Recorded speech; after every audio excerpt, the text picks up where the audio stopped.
Hola, es Leslie la Inter y hoy en el show Sarah y Paul hablan de un señor que despidieron llamado Matt Lauer y Sarah también habla de cuando los oficiales la paran. I love it. Oh my God. Translation, I have no fucking clue what she's saying, but it's going to be a great show. That's next on the Hey Frase podcast with Paul Wharton.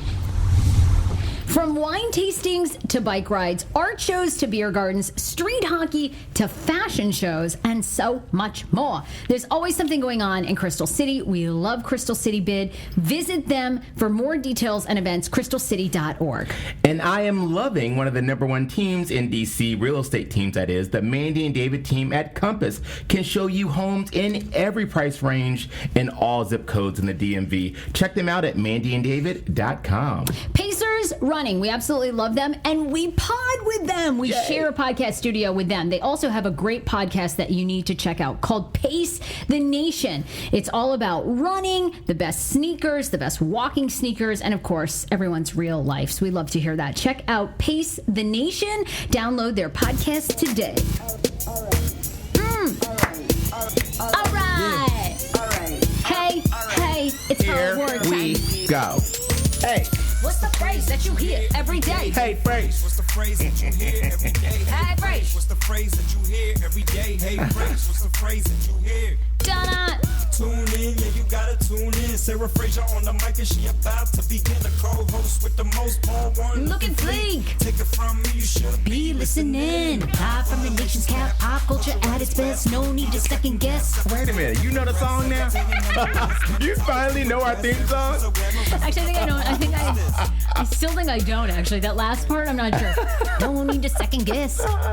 Hey, Separated baby. from the rest. Yeah, I think I'm getting it. I Paul love it. I Wharton. think you got it. Welcome to the freaking podcast. Can you believe what a God. fucking Wednesday? Oh, sorry. It's the most wonderful time of the year. Are you excited that African Americans and women are taking over the world? Yeah, There's sure. not going to be one white man left. I mean, everybody, it's groping season. Oh my God. I know, it is insane. It is going to be over. Listen, my mom used to complain that all the celebrities, like, they all kept taking each other's jobs and, like, they wouldn't make room for anybody new. Right. Well, they're clearing everybody out, it seems. When Matt Lauer fell this morning, so I wake up this morning around like 6 a.m. and I start getting all these beep, beep, beep, all these notifications. Matt Lauer fired by NBC. I'm like, holy shit. Talk about a dynasty down. Oh my God. But the thing that I'm concerned about and the thing that I don't like is they always use the word accusation. And I'm like, wait. So it needs to be more than an accusation. So what do they really know? It must have been an actual, I heard that it was a sexual assault. I heard that. Yes, that he sexually assaulted a colleague at the Rio Olympic Games, which, just happened a couple years ago. What did this assault consist of? Do you know? I haven't read any of the details so far this morning. All I read was that they, I heard Savannah Guthrie and Hoda. I love how they just always have Hoda in every segment. Yes. Hoda's like, what? She's on Megyn Kelly. Yeah, she's on Hoda which is great. I'm like, fantastic. Awesome. Give the show to Hoda. Yeah. But essentially all I had read so far, and now it's coming out, because there have been rumors about Matt Lauer for years, and Natalie Morales. Okay. That apparently they had an affair and it was becoming so public and so many people were talking about it and were very upset about it that NBC moved her to LA to take over that show that Billy Bush. Access Hollywood. Yes, exactly. So that's always been the rumor. Now that's never been it's never been. Well, I could be saying that just because she's my friend, but I'm telling you, since Tamron Hall left there, today's show's going to shit. I don't know what's going on. Megyn Kelly, that's obviously not working out very well, and now Matt Lauer's gone. I don't know. I think they should bring Tamron back with Al Roker to host an hour. Do you think Tamron would ever go back, or do you think she's so hurt by the way that they basically pushed her out? If the price is right, back the Brinks truck up, baby. You know what? I think a deal can be made. But because Tamron was supposed to do a show, or is supposed to be doing a show with the Weinstein Company, but. I mean, is there a Weinstein Company? No, supposedly they're gone bankrupt, or they're going bankrupt. And he said to, okay, here by the way is, sorry, hold on. Let me get you a clip of Savannah this morning. Oh, I want to hear that. I haven't heard it yet. Yeah, here's what Savannah and Hoda had to say. Oh, the internet in here is killing me. killing me today. Anyway, I'll try. So basically, what did they say? Dear colleagues, on Monday night, we received a detailed complaint from a colleague about inappropriate sexual behavior in the workplace by Matt Lauer. It represented, after serious review, a clear violation of our company's standards. As a result, we have decided to terminate his employment. While it is the first complaint about his behavior in the over 20 years he has been at NBC News, we were also presented with reason to believe this may not have been an isolated incident. Our highest priority is to create a workplace environment where everyone feels safe and protected, Bullshit. and to ensure that any actions that run counter You to only our say that core when you get values caught. are met with consequences, no matter who the offender. We are deeply saddened by this turn of events, but we will face it together as a news organization and do it in as transparent a manner as we can. That is the statement from our chairman, Andy Lack, and we just learned this moments ago, just this morning. As I'm sure you can imagine, we are devastated, and we are still processing all of this. That's so. I feel my like God. you have signs. I don't know. To me, I'm like. There's a lot. I don't know. I've worked in the media business for a long time, and everybody knows who the people are who are predators, who are sexual harassers, who are verbal harassers. And I think it's great. I mean, I've worked with so many men that get away with throwing trash cans at people's heads. They get away with yelling and screaming. And none of these companies give a shit until they're getting sued because these people are cash cows to them. Well, this is what happens when work becomes life. So, you see these people and it's like, oh, I'm always working. Oh, I come in early, I stay late, I'm there 12, 13 hours a day.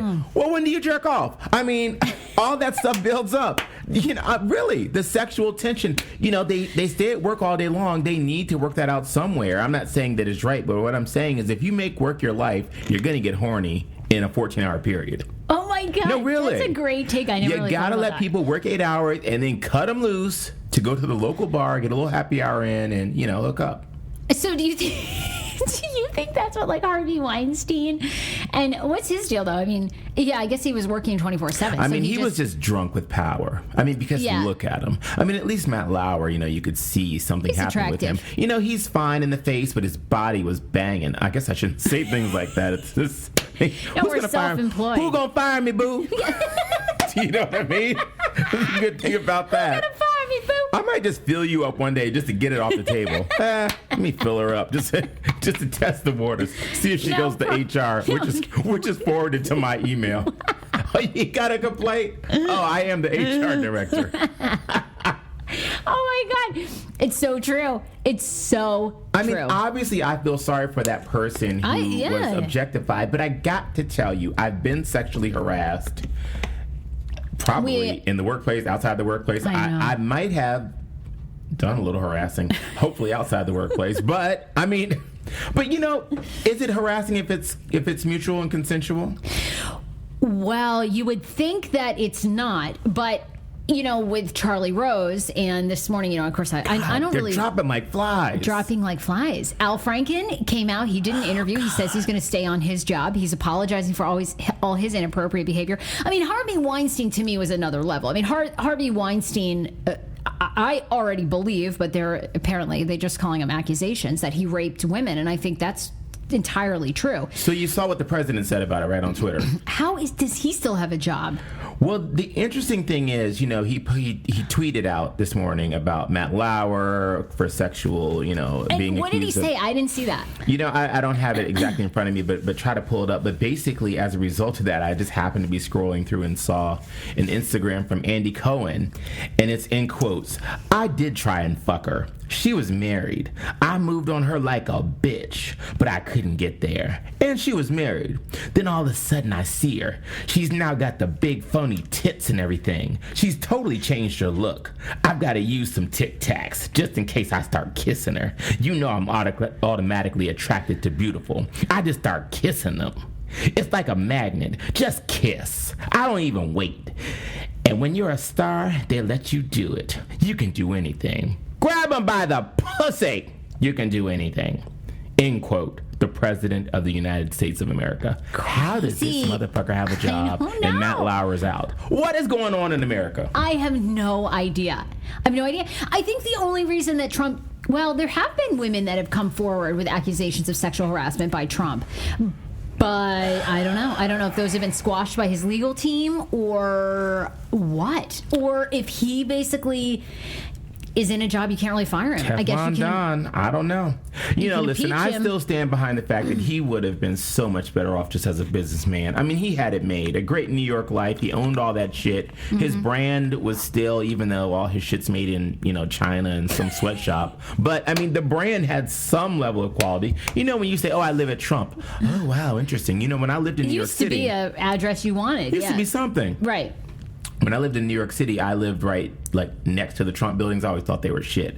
But people really wanted to live there. Right. It was, exactly. It meant something. You're right. It meant something. And to stay at, like, Trump Soho, I remember visiting Omarosa once at Trump Soho in the better days. And it was a beautiful, stunning hotel. But, you know, I just heard recently that when LeBron James took a stand to not stay at the Trump Soho Hotel, it started a chain reaction with all these other NBA teams and then all these celebrities, and all of a sudden nobody was staying there. And now they're changing the name. Really? And they've ended his licensing deal.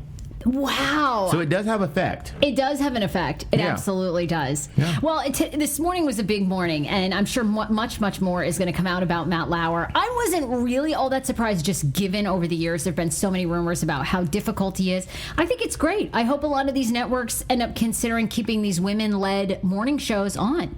Nothing against men. I think if you have a guy who, you know, adds to the show and really brings something, then keep him. But sure. I think they've built up these guys, and then they become untouchable. Let me tell you something. If I ever strike it rich and make it big like that, I am having a live-in boyfriend in my dressing room, and every time I walk off set, he's going to get me off. And you know what? I'm going to be drain dry. There's not going to be a drop of sexuality in me. It's going to push me right back out on stage and let me do my job. So I don't mess with any of the stagehands. Boy, I mean, what do you think this means, really, for the future of entertainment? You think anything changes, or you think this is everybody gets fired for a year or two, and then we're going to see Matt Lauer and Charlie Rose team up, and they'll have a show together? Al Franken will be on.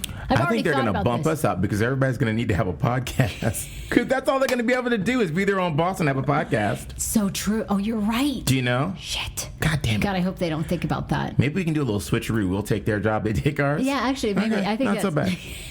Step up for us. Exactly. Holy shit, you're right. No, but I think you're going to see a lot of new faces. I think a lot of new people are going to have the opportunity. I mean, because look, these people hang on to those jobs forever. Oh, Matt Lauer, 20 years. Charlie Rose, 40 years. Like, oh, motherfucker, it's time to move on. Listen, fill somebody up and get the fuck out so I can take your job. I think the question for the networks will be, does anyone care anymore? Like, is anyone going to hang in there with a morning person? Because I'm assuming, like, every part of TV, especially cable, like basic cable, or the networks like ABC, CBS. I mean, I don't think people, aside from football, I don't think people really watch anymore. Well, I guess at some point you just get numb to it, kind of like we did with our president. You know, in the beginning when we first heard the first couple of things, oh my God, do you believe what he said about Mexicans and they're rapists, and oh my God, this is horrible, and people are dropping out of the Miss Whatever contest, pageant, blah, blah, blah, blah. Listen. You know, you keep hearing it, and it's like, oh, yeah, that's just crazy Don over there.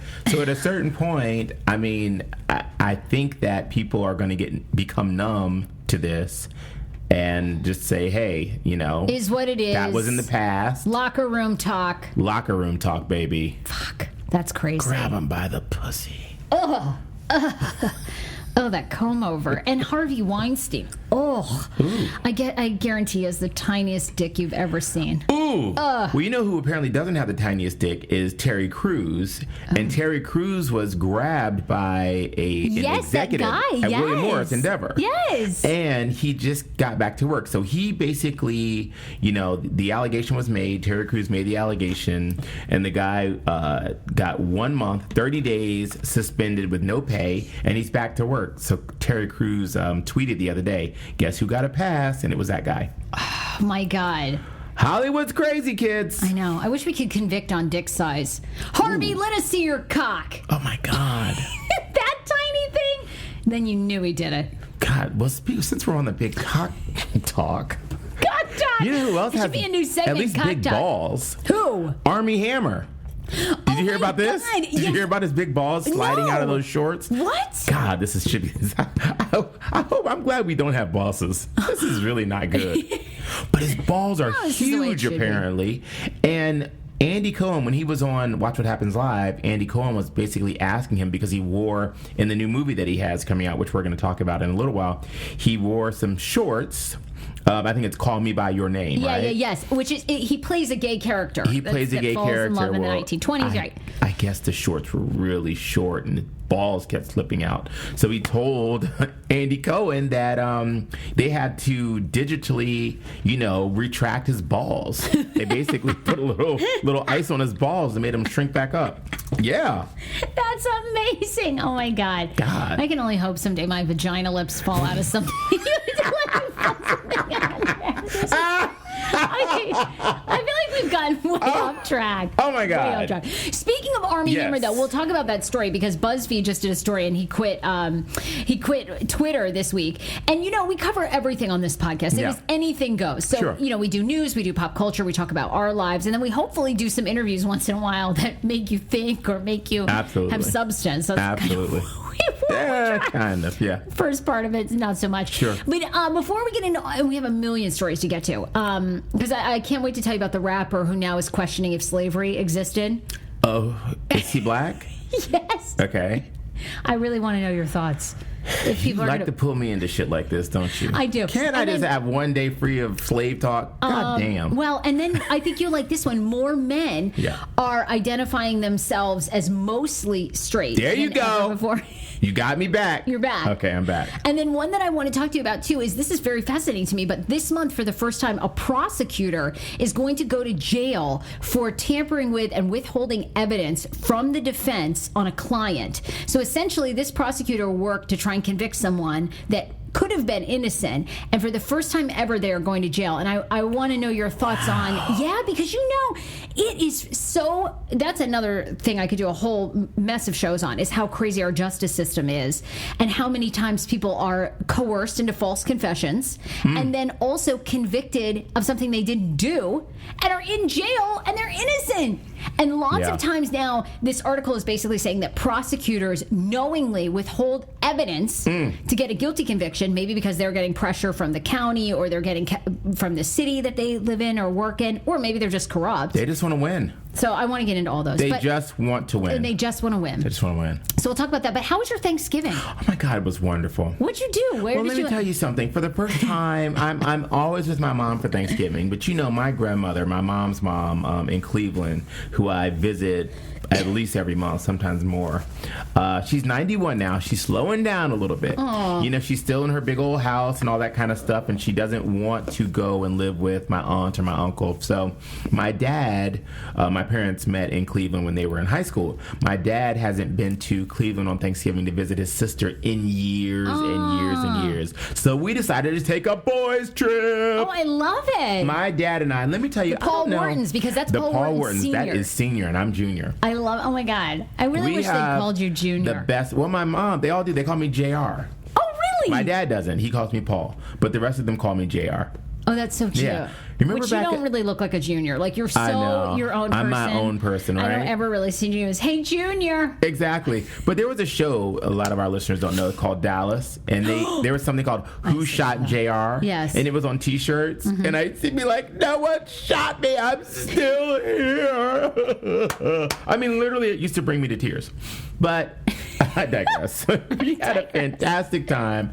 But I'm going to tell you, it's something really interesting about your parents getting a little older. My dad is so kind. He's such a wonderful man. And I've shared this before on this podcast when I say that the advice that he gives me most is, son, please always be magnanimous, be humble, be kind, like do things for others. And also on the business side, he's like, go get their ass, make it happen. Yeah, he's really- bring home the check. I mean, he's out there doing that as well. But I'm finding as my dad is getting older, he'll have these conversations with me, and I'll secretly pull out my phone and videotape it. I do it all the time because I don't want to miss any bit of that wisdom. And you look up and you see every day somebody just drop dead.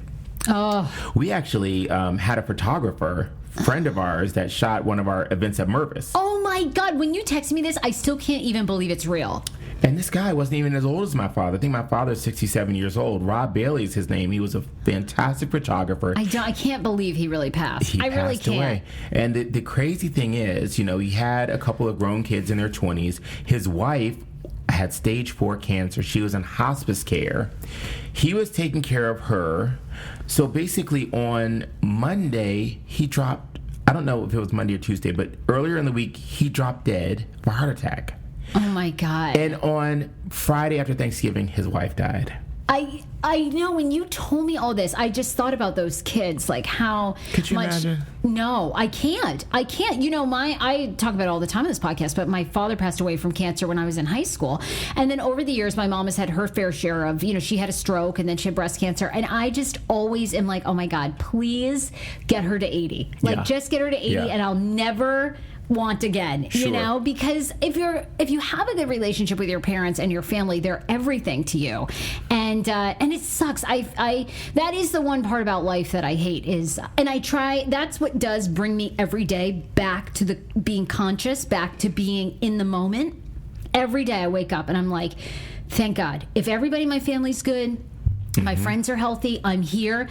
I don't care, you know, all the fame, all those things are great. And of course we aspire to do all that, but that is so minimal if you don't have health, if you don't have family, if you don't have friends. And it's truly as basic as that. And if you don't have a good relationship with your family and they're still living, you know, try to work it out. And really, one thing I tell people, because I do it myself, is I stand down my ego. When I'm pumped up, and you know what? You know what's wrong with you? Let me tell you what's wrong with you. I said, wait a minute, whoa. Right. Do I really, what's the end goal here? If I want to fix this, I got to do what? Take a breath, and I got to stand down my ego. And what Dad says, son, be magnanimous. It's basically that means, like, let all that hot air out, chill the fuck out, and try to work it out. So I would just say, if you have somebody in your life, you got to say it today. Tell them you love them, call them, show up. I mean, it really makes such a huge difference, because I can't imagine having the last, 5 or 10 years where my dad and I have become so close. Like, I don't know what my response would be if my dad passed or whatever. I don't even want to think about it, but I do know that I'll have no regrets. Right. See, that's a good feeling to have, because lots of people live with lots and lots of regrets. Yeah. Well, I'm so glad you got to have a good Thanksgiving. Thank you. I was up in Maine. People have tweeted and messaged me, did Dan get his Thanksgiving dinner and all the traditions? I was like, yes. He got all the traditions. We did a turkey. We did the mashed potatoes. It went off without a hitch. It was like all good. Yeah. So he had a great Thanksgiving. We all did. And then it was really fun because I got to see some of my old high school friends. We all got together and had drinks down at this bar in Brunswick, Maine. Wow. Well, I want to go there with you. Oh my God, that you sounds gotta like come so in this much summer. fun. Brunswick, Maine for drinks at the bar. Ooh. That does sound like fun. I want to go. Yeah, well, till you get to the bar. Anyway, oh my God. I order my gimlet up with a twist, shaken, not stirred, frothy. About a Sea Dog brew? No, beer. Oh, honey, I don't drink beer. Okay, well, your choices are going to be real limited. I tried to order a rosé. It was like the worst. I'm like, oh my God, honest to God, I think it came from a box. Like, I think they really did. Like, they cracked open a box, they cut a hole in the top, and they started pouring it from the spout. I was like, that wasn't really what I had in mind for rosé, but this will do. Okay. So we had a great time. It was awesome to catch up with some old friends, and that too just reminds you of how quickly time passes. And I don't know about you, but since high school, we've actually lost a couple people at very young age. So, but it was great. It was great to see them, and they all listen to the podcast, and they find it very comical, like all the stuff that we're doing. So who made his food? Who made Dan's food? Your mom? Well, yes, she did a lot of it. My brother did the turkey. Okay. And my mom did a couple sides, but then Dan cooked for the first time. We made a pumpkin pie together. Very nice. We made him do the biscuits. I was like, if you want this shit, you're cooking it. Right. So get in there. Get your I don't apron cook on. no biscuits. Right. Exactly. Love it. So I made him get in there, and he did it. And then he was looking up all these recipes the next day. So he made some pot pie where you throw all the fixings just in this pie, cover it with gravy and a crust. I was like, all right, you get it. Wow. You get it. Well, I am so thankful for so much, but I do want to share. You remember I did that event with Jennifer Lewis? Yes, which looked like it went off without a hitch. It looked amazing. Oh my God, you guys! If you all don't know who Jennifer Lewis is, please Google her. But she's currently starring on the hit sitcom Blackish on ABC. And she plays the guy's mother, right? She plays Anthony Anderson's mother. There you go. And Thank you. she is amazing. Okay, she did not know that I really did read her book. You know how sometimes they send you the book in advance and you don't really. I read the damn book. Okay, Oh, I good knew for dates, you. times, people's places, like the whole nine. I also know another movie she made called Jackie's Back.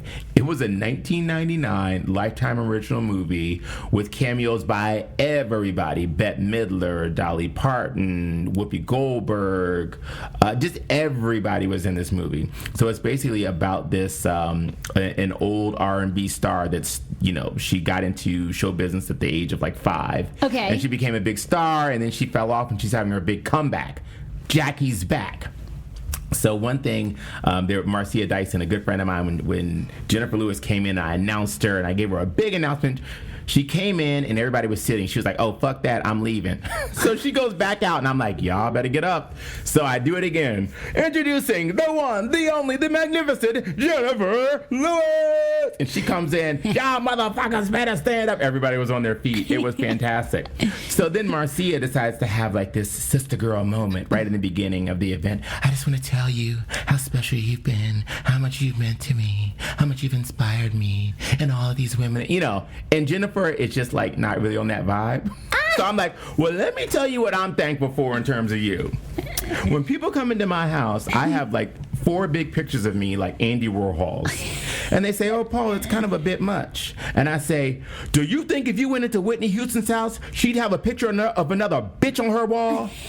Which is a line from Jackie's Back. So she loved that. I said, well, thank you for that. And the other thing is, I don't schedule anything between 2 and 3, because she sang a movie in Jackie's Back that said, don't look for me between 2 and 3, because I'll be at the beauty shop. So, hey, I live by it. But we have become the best of friends. We talk every day on the phone for like 30 minutes. Oh, my God. Well, I love that. I saw that. And you guys were in the Washington Post. I think they did an article. We made the Washington Post style section, the front page of the style section the other day, which was fantastic.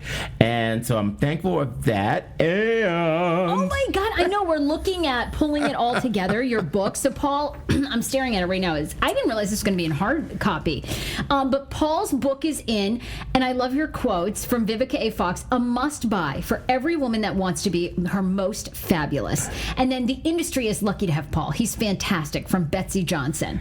Pulling it all together, the hardcover book is here. Isn't that something? Paul, yes. So you these did are such some a great advanced job. copies, and anybody that wants to see my mother's reaction, I actually had to stare at this box. So my publisher sent me a few advanced copies. The book actually comes out on January 16th, but it's pre-order now. You can get it on Amazon, on Walmart, on Barnes & Noble, Target.com, all those I'm places buying. you can buy. Please. Oh my please. God.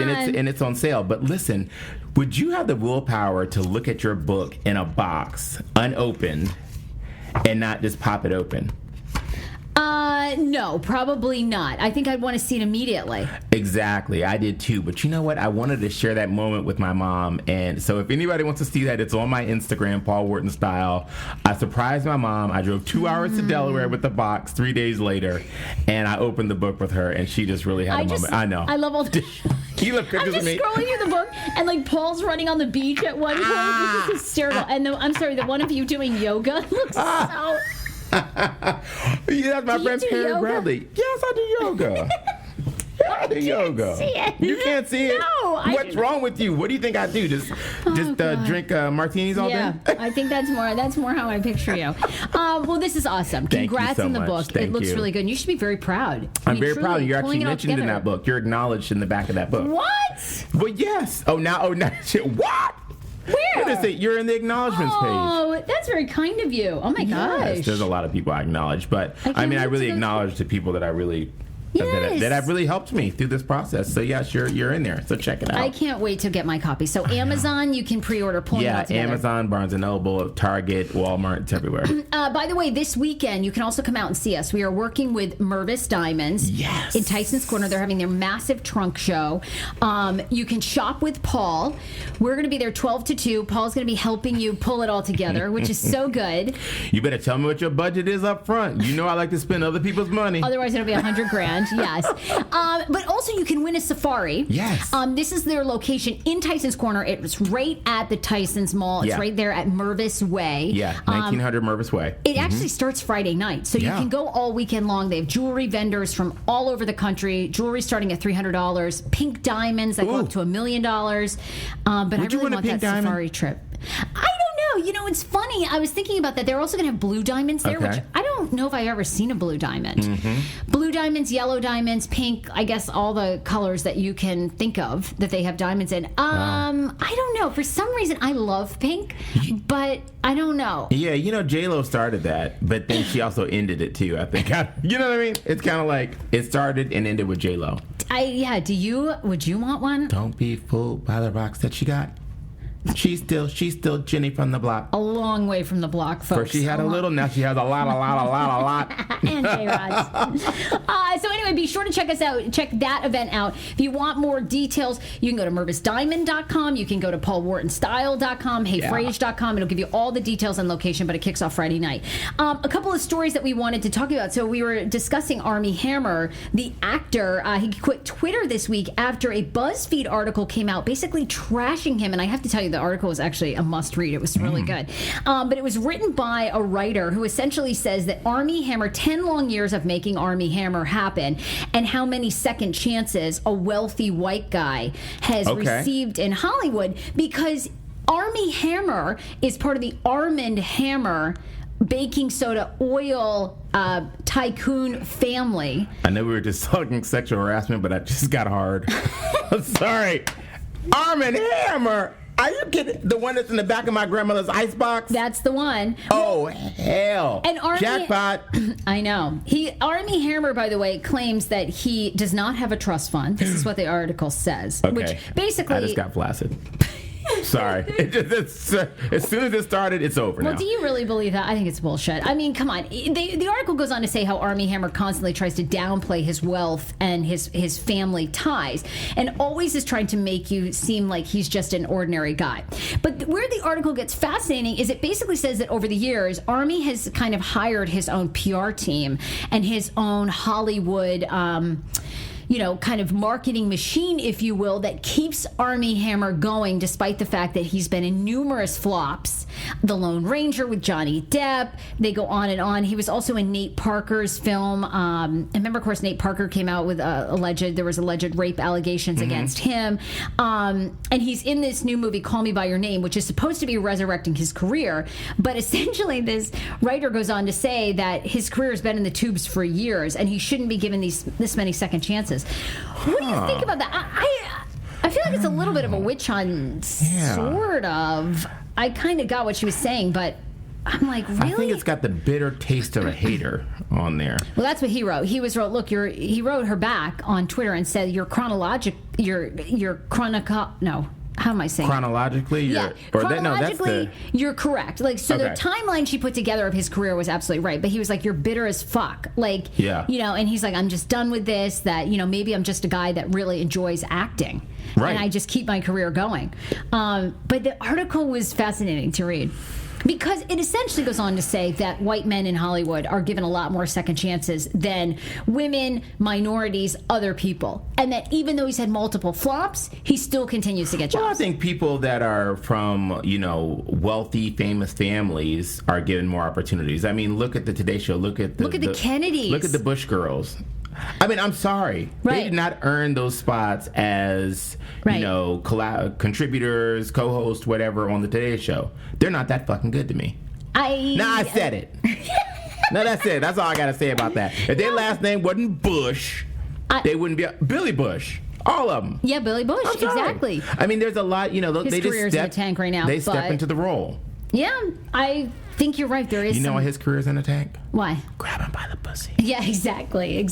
See? What do you think, though, happens? Do you think these people, they just have their family has powerful connections, so they can automatically call up? They all went to school with now the president of the network and this, and they're in those private clubs, like that movie a long time ago where they, with the prep school boys, and they were all in the secret club, secret society. Oh, sure, at Harvard. Do you know what I'm talking about? Okay. Like all that crazy shit. But basically, I'm from Cleveland, okay? East 99th Street. Anything you see that book has a hardcover, I did that. Ain't nobody make this motherfucker happen. I always think, too, to myself, I feel like people relate much better to people that aren't from a dynasty. You know what I mean? Like, Right. I always think of Jenna Bush, and I like her. I mean, I think she does have kind of a funky personality, but I always think, do people really identify? Yeah. Because most people watching the Today Show are much older. You know, Sure. millennials are not watching. Our demographic isn't watching Today Show. So do people identify with Jenna Bush? But you know, I guess I was just making a point. It's so funny. Whenever I shit on somebody, I feel bad within like 1 minute. And So it I passes. probably shouldn't have pulled her specifically, but I just feel like the opportunity for people to even respond on an email at those organizations, I mean, shit, probably even where we work. I mean, you know, it's Right. tough to get in. Yeah. You know, once That is you're tough to in, get in. it's really tough to get in. It's tough to move around. It's tough to advance. And I just find that in general, if people have family connections and they have money and they have fame, it's easier for them to move around. Not saying that they can't be good at what they do. So I don't believe that just because Armie Hammer isn't a good actor. just because guess. Arm and Hammer. Okay, I'm He's got somewhere no right, trust fund. right in between. Okay, no, I'm done. I'm back. Do you believe this, that more men than ever are identifying as, quote, mostly straight? This is a new survey that was done, a new research on male sexuality frequently combines men as saying they're more identifying as gender fluid than ever before or bisexual. You think that's true? Do you think they'd admit it, though, is the question? Oh, you're smoking a cigarette? What's that? I'm gonna sip my martini. I mean, are you really asking me this? Because you've slept with a lot of, not a lot, Well, but slept with. I mean, I've hooked had up with. relationships with. I mean, you know, we've loved each other, Sarah. Don't cheapen it. This is my life we're speaking I of wanna here. be a slut. That's Until my it's a hardest. memoir, it's a relationship. Until I get my memoir deal, then I'm gonna say, you know, that I just slept with wish them. I hooked up with so many more people. And actually, I recently ran into. I've been meaning to talk about this in the podcast. I was so disappointed with myself. I recently ran into a longtime listener. She was like, "Hey, you know, you gave me some really good advice 5 years ago, and you told me, you know, to not have sex with people, like not sleep around." I was like, "I did? That's What? horrible advice. Why did I tell you that?" And she's like, "I don't know. You were telling me to respect my body and that I should." I was like, "I was, But now I want to be a whore." It's so that mindful, sucks. but what about your mindful living business? You can mindfully fuck. Ah! Boom! There you go. Okay, shots fired. Mostly straight, apparently, according to this article, doesn't mean secretly gay. The research has found that a mostly straight identity remains moderately stable over time. If a mostly straight individual drifts, the movement is usually between a straight and a mostly straight identity, almost never toward a bisexual or gay. I don't understand agree with this. that at all. This finding challenges the widespread belief that a mostly straight man is in reality someone who is gay but is afraid to emerge from the closet. The whole point of this article is that mostly straight men tend to be exceptionally pro-gay. Isn't mostly straight the same as bisexual? I think so too, but they say no, that this is a new term of mostly straight, and it means that you are exceptionally pro-gay, but you are not necessarily bi. I don't even know mostly straight anymore. means that they might give it a chance if they've had enough to drink, or Right. you know. But they don't actively date other men. Right. Okay. Well, I've been with. I mean, I dated a lot of those guys, mostly I bet. straight. They also go on to say a mostly straight man exhibits patterns of sexual and romantic attraction, fantasy, and infatuation that are distinctly unique from other men. Though to be clear, he leans closer to the straight. So I'm assuming, so you have an infatuation with a guy, but you're still hooking up with a woman, Yeah. and you're not bi. God, this is confusing. You know, it's interesting when guys see like their girlfriend kiss another girl and they're like, "Oh my God, yeah, it's so hot. She's hooking up with that girl. Yeah, it's so hot." It's more human nature, and I think that. But if the guy does it, the girl freaks out and, "Oh my God, he's gonna be gay," and all this kind of stuff. Like I tell my girlfriends, look, if your guy is trying to tell you something, don't freak out. Let it all come out. Right. You know, Right. almost encourage it a bit so you can get to the truth. Right. Because it doesn't necessarily mean he doesn't love you, but there may be something that he's looking to explore. Maybe he had an experience before and it turned him on, something like that. I mean, it happens. I mean, Yeah. I had a little fling with that girl a while back. Yes, you know, see, that was great. Now, I don't identify as mostly gay. I identify as gay, even though, you know, I have had sexual relations with a woman. I don't even like to share that, but It's bad for my it's career. totally It's fine. bad for my career. Look, I can't come out as straight. I'd be like everybody. You know the competition I'd have if I'm just another straight guy walking around I here? don't think so. No. You're still distinctly I like you. to be the only. the only. See, and the other reason I don't like to tell women that is because I don't want them coming on to me. It makes me uncomfortable. Really? I don't. Like, let me make that move. Okay, well, that seems like kind of a straight. I don't want women, like, as soon as I say, oh, yeah, I screwed with this girl for a little while, Then you get they're really always like, hitting on oh, you? yeah? What else? Do you want another cocktail? I'm like, don't start it. Back the fuck up. I know what you're doing. You are not going Don't to use my start own moves on mostly straight guys on me. Do you know what I'm saying? I do that to mostly straight guys. You can't use You that want shit on another me. cocktail? You want a cocktail? I do. Yeah. Hook it up. B.O.B. You know the rapper B.O.B. who did the famous song Airplanes? I don't. Okay, I'll pull up the song for you. Okay. Well, anyway, he recently started a GoFundMe campaign in September aiming to bankroll his quest to prove that the Earth is flat. I think it's absolutely ridiculous that there are still people that legitimately believe this.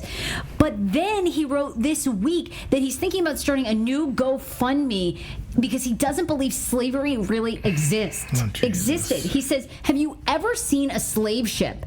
They find a 1 billion-year-old dinosaur bone, but you can't find any slave ships, he wrote on Instagram. They say slavery lasted 400 years. America is only 250 years old. You ever seen a slave ship? Anyway, and so he actually is legitimately trying to find this. Slavery is not in my DNA. This was a hashtag that he used. He's also not sure, as I mentioned, if the planet is round or not. And now he's considering doing a GoFundMe. Oh my God, no one can possibly support this, right? Well, if you want to ask anybody about the Earth being round or flat, you can refer to my friend Sherry Shepard, who, in her first week at The View... Oh yeah, didn't she say that? She said that, I don't know if it's round or flat, I just care if I can feed my baby. Something like that. I mean, it haunted her for years. I mean, I have talked to her about it in person. It just... So no, we've pretty much realized that it's round.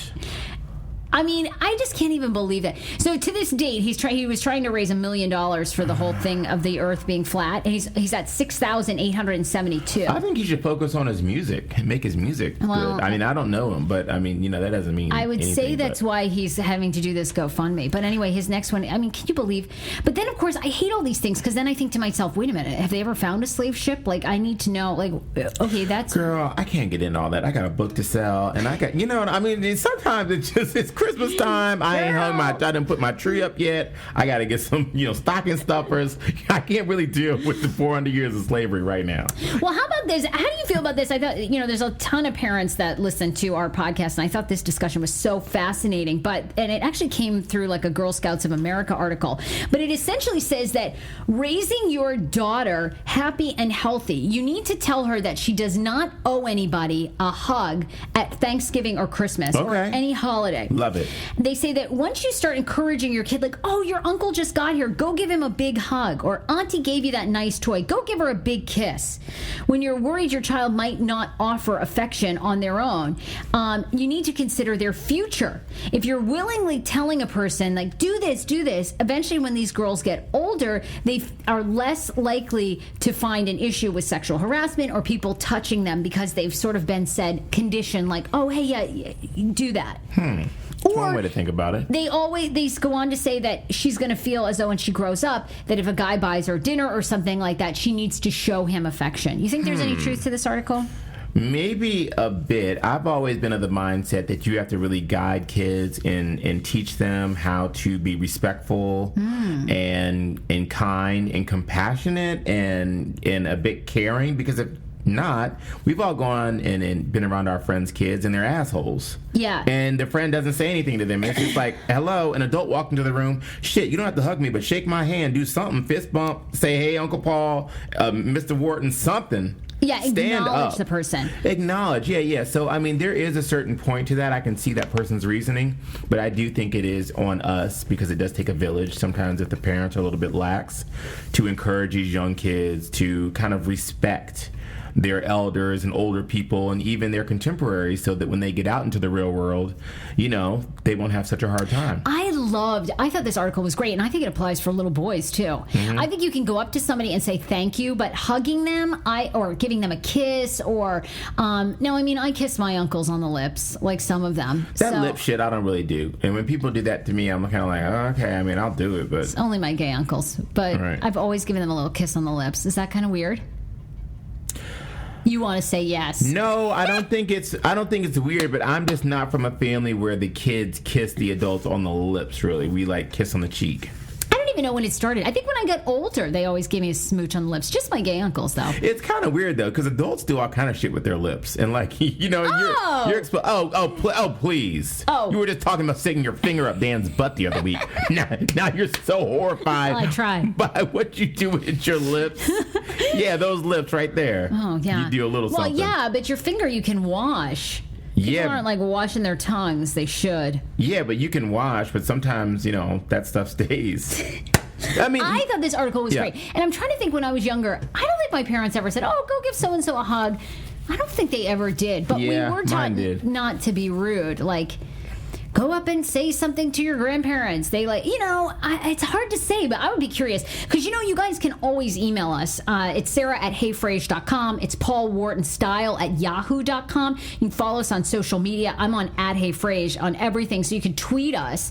And @Paul Wharton on Twitter. It's Paul Wharton, right? It sure is. So tweet us and let us know if you have kids. What do you encourage them to do? I think it's great that, and the thing is like I found with my niece, my niece is 11, the young women today and the young girls are so much more assertive than I was. I mean, I'm way too nice anyway, but they're so much more assertive. And even our interns, I feel like they're like, no, I'm not going to do that, or I need more detail. I don't know. They really question you more. No, you know how I do. We'll be in a group text, and then I bounce out and then text you directly, like, I'm not feeling any of this, right? I'm not here for any of this, don't you? I admire the girl. I think the women now are like much more like, okay, this is what I want, and they stand up for themselves. Irene was great at that. I always thought Irene was really good at going, yes, I'll do this, no, I won't. And it's awesome because people always want to know where you stand. Yeah. And I've always been way too nice. Well, I'm into saying what doesn't work for me. You're so good at that too. I love when we're at meetings and you're like, I'm sorry, but I would never do that, or I would never stay there. No, I'm not doing that. Yeah, no. And in fact, right now I have to go. Yeah, I know. You've used your time up. If you'd like to offer me something right now, you're awesome and you have your checkbook on you, I'll stay. Other than that, deuces. And pull my car up and validate my parking. You're so good. And then I give them a kiss on the lips sometimes. I've learned a lot from you. No wasting time. No wasting time. Also, there's a couple other stories we wanted to get to. For the first time ever, a prosecutor is going to go to jail. You think this is a good idea? This is another one I totally support. Be accountable for what you do. I mean, especially you hold somebody's life in your hands, really. I think it is unbelievable what some of the prosecutors, I'm sure there's amazing, amazing prosecutors in this country, but in Texas, a former prosecutor and judge, Ken Anderson, pled guilty to intentionally failing to disclose evidence in a case that sent an innocent man, Michael Morton, to prison for the murder of his wife. When trying the case as a prosecutor, Anderson possessed evidence that may have cleared Morton, including statements from the crime's only eyewitness that Morton wasn't the culprit. Anderson sat on the evidence and then watched Morton get convicted. Morton remained in prison for 25 years. Ooh. Anderson's career flourished, and he eventually became a judge. In the deal that he recently made this month, Anderson pled to criminal contempt and will have to give up his law license, perform 500 hours of community service, and spend 10 days in jail. 10 days? That's it? Wow. God, that doesn't seem like nearly enough. It's not enough. But what makes this plea noteworthy is not that Anderson engaged in misconduct that sent an innocent man to prison, but indeed, while most prosecutors and police officers are ethical and take their constitutional obligations seriously, government misconduct, including disclosure breaches known as Brady violations, occurs so frequently. And this is the first time there's been a wrongful conviction and that prosecutor spending any amount of time in jail. God, he should have been sentenced to as many years as he sent that guy away for. That's the thing. And when these people are sent to jail, like even like the Central Park 5, you know, and they get out of jail, and then the city settles with them, and the person says, "Oh, I got $1 million, $1 million fucking dollars over all those years you spent." Right. Really, it's minimal. It's very tiny, the amount of money they get rewarded compared to their earning potential. Oh, absolutely. And they're like, you can never really pay somebody back. But I'm just telling you right now, you send me to jail for some shit, you better not come with me with no $1 million. I know. Can you imagine? No. No, we going all I'm calling Monique Presley. Y'all know I'm lawyered up. I'm calling everybody. Ginsburg. I'm telling everybody. Black, white, mean black woman, angry Jewish man, all of them. I don't think you ever have to worry. But I thought that was amazing. And by the way, I'm feeling under the weather, so hopefully I'm not repeating myself. But I was out recently in Leesburg, and I had a husband and wife come over to me, and they were like, "Oh my God, you know, we love Fox 5. We watch you guys on Fox 5, and the Leesburg Police Department listens to the podcast." What? I said, "Oh God, I hope not." I feel like sometimes we're like anti-establishment on this podcast. I'm not anti-police. I love the police. Oh, you do? Okay. Especially when I'm rolling out to Signature or out to Dulles Airport, and I'm coming back through at 2 o'clock in the morning, and I'm like, "Lord, please." You know, you get off a plane sometimes, you come back through in the middle of the night. Mm-hmm. I do that a lot. Yeah, coming sure. from Dulles, because I park out there sometimes. It's a big mistake. I should just take Uber. But I still have a fear of driving while black. I do. Oh, I'm sure. What do I look like to you? Because when I said that on the show, we're like having a personal conversation, and the podcast is still rolling. That's okay, what it is. We're always personal on this podcast. Well, let me just set the scene. So I did a segment on Fox 5. Where I had noticed with my mom, because she asked me to touch base with her a lot. "Oh, call me when you get there." And I'm like, "No, I don't know what time. I don't know where I'm going. You don't know what? Yeah, I don't know if I'm going to get home. I don't know if I'm going home tonight." You know, I'm just saying that even though I go home. But really, I just don't want her sitting up waiting for me. What I realized is it was kind of a joke to me, but when I thought about it a little bit more, she has a serious fear of me, like something happening to me. Sure. I drive a fancy car, and I'm out and about, and she just thinks that something's going to happen to me, maybe by the police. She does say that. So there's a bit of a fear that I have. If it's too late at night, I never drive, even if I'm not drinking. Really? Yeah, because I don't want to go through it, because what if they don't know that Paul Wharton shit? Do you know what I mean? But they're like, "No, I've never seen you, and I don't give a fuck, and get out the car right now." When you said this on Fox, people were like, "Oh, people wrote in on Twitter saying, "Trust me, when the police see you, being black isn't the first thing they think."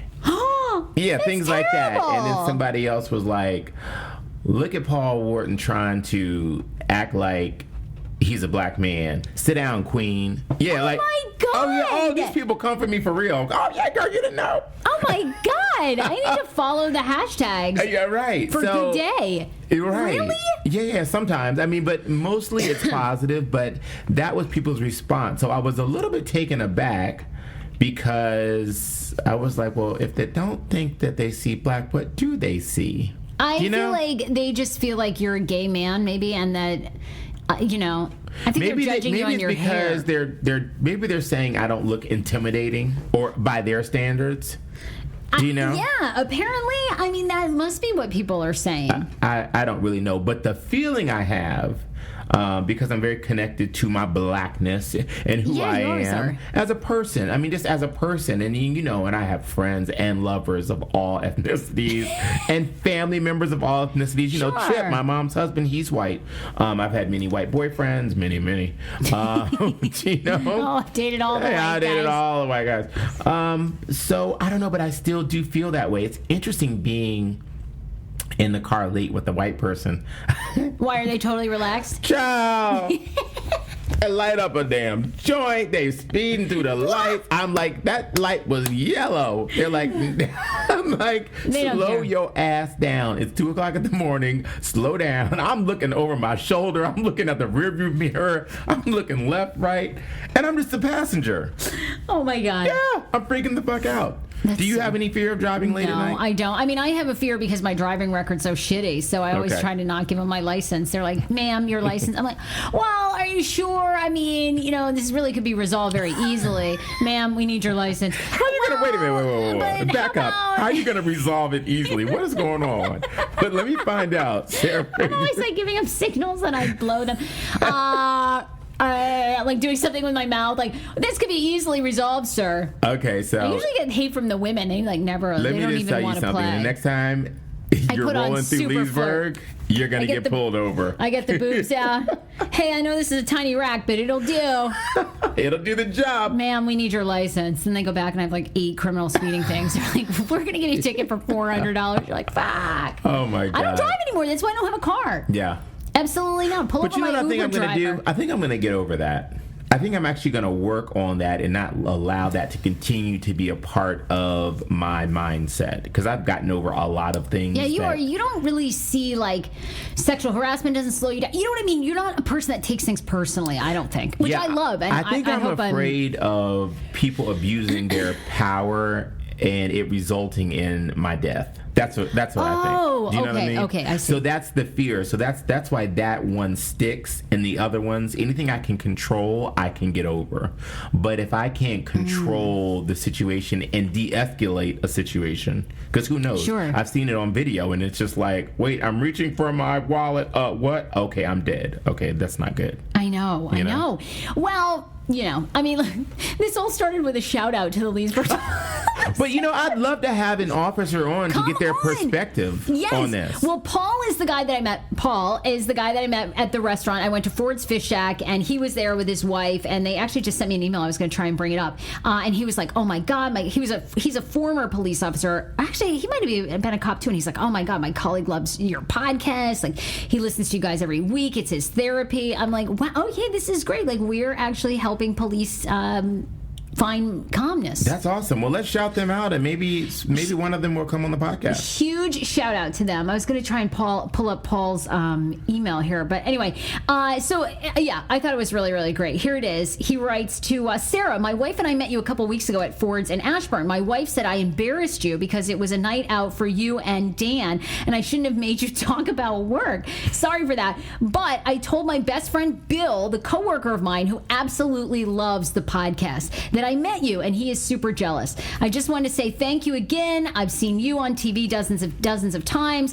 It was very cool actually being able to meet you in person, Paul. So that's awesome. Huge shout out to them. Yeah, we need a cop on this Bill. show. Bill, get on here and tell us about what our fears should be. My God. And are there any mostly straight cops around there at Leesburg? Oh my God, yeah. This guy, I bet they're probably hot. I feel like more cops are really jacked. They look really great. We have our next live podcast show coming up December 15th. Yes, we do. At the DC Improv. It will sell out. Get your tickets. This is our holiday show. It's our holiday show. We are going to be in a very festive mood. You're going to dress like an elf? What are we going to do? Should I do the whole show as an elf? I don't know. We were going to be Sonny and Cher, remember? I know. We were thinking about doing that. But then I'm like, it's not very holiday-like. Exactly. You know what? We will be. I'll be like Siegfried and you be Roy. Is Roy the one in a wheelchair? Oh, sorry. Thanks a lot. Okay. Who's going to bring in the tiger? Okay. Thanks. I have to come out in the wheelchair? Okay. Oh, my God. Sorry, Sarah. Thanks a lot.